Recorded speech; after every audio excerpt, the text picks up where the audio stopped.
Welcome to the Slop Temple. We pray this video helps.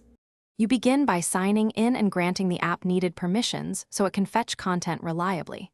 Once signed in, pick the core topics and at least 5 sources to seed your feed. This gives immediate variety. Make sure to set notification cadence, 15 minutes for live updates or daily for summaries, so the app behaves predictably. Also enable background sync and storage access. This reduces loading delays and lets you read offline. You now refine the feed by applying filters and priorities so the content matches your needs. Once done, create collections for projects or interests and pin top sources to keep them at the top. This reduces noise.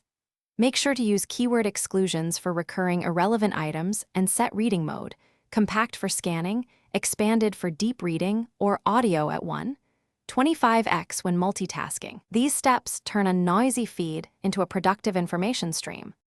To finish, save important items to collections and use highlights or exports to preserve insights outside the app. Once done, enable automatic backups and export an OPML or JSON snapshot weekly so you can restore or migrate easily.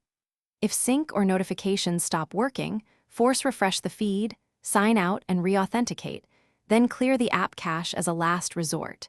Doing so resolves most issues without losing saved items. That quick troubleshooting keeps your workflow uninterrupted. Thanks for watching. Consider subscribing if we helped you.